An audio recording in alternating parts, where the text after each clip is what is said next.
Alexander Isak's standoff with Newcastle United has reached a boiling point, and what once seemed unthinkable now feels inevitable.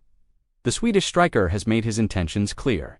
He wants Liverpool, he wants Anfield, and right now, there is no sign of compromise. Newcastle's star forward, who only a year ago was hailed as the Magpies' future, now finds himself training alone, locked in a tense game of chess with the club's hierarchy. Yet history tells us football has a way of mending even the deepest cracks. And while Isak insists there is no way back, stories from the past suggest redemption is always possible if the timing is right.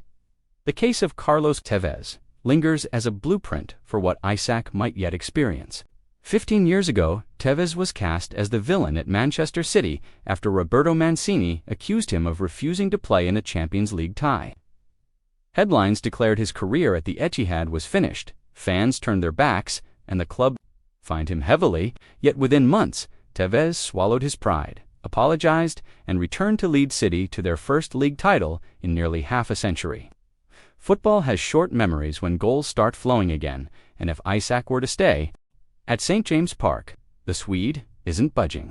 Liverpool's rejected £110 million bid hasn't softened his stance, nor has Eddie Howe's open door back into the squad.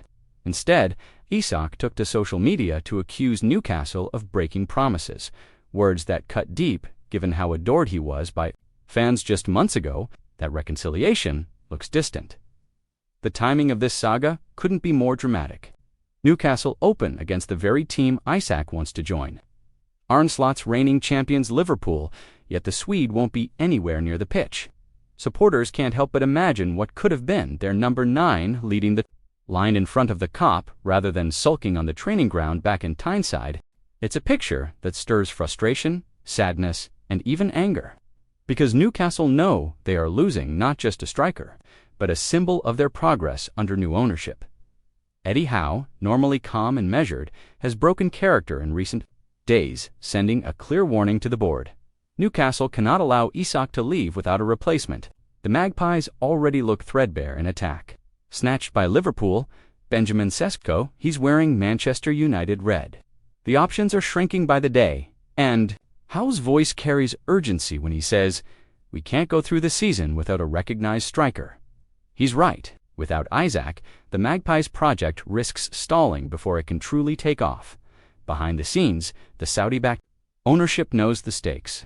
Selling Isak without a marquee replacement would be catastrophic, not just for the team's results, but for the club's image. Newcastle's rise was supposed to be built on ambition, not losing their best players to rivals. Yet Liverpool's persistence has exposed cracks. Can the Magpies really hold on to a player who no longer wants to wear black and white? The situation mirrors Luka Modric's at Tottenham more than a decade ago. Modric wanted Chelsea, Spurs said no, and the Croat sulked.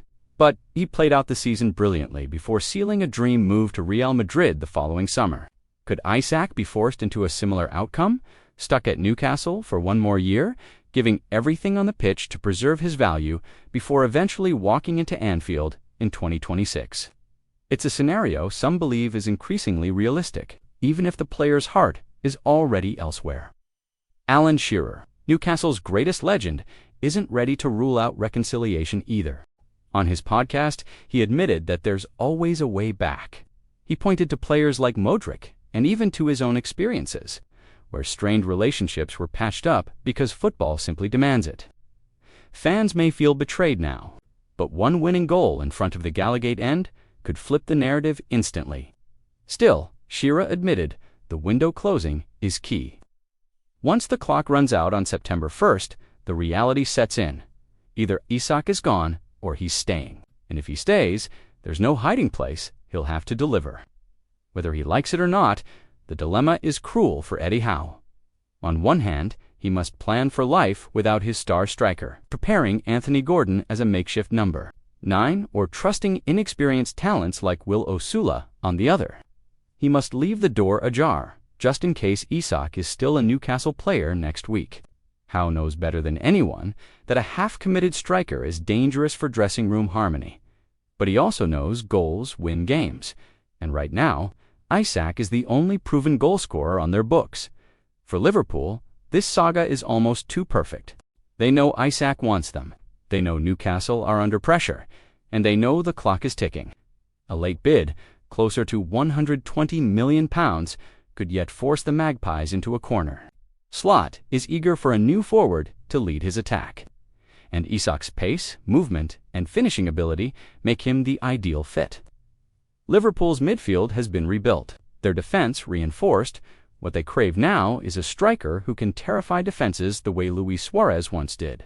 Isak could be that man. And so the saga drags on.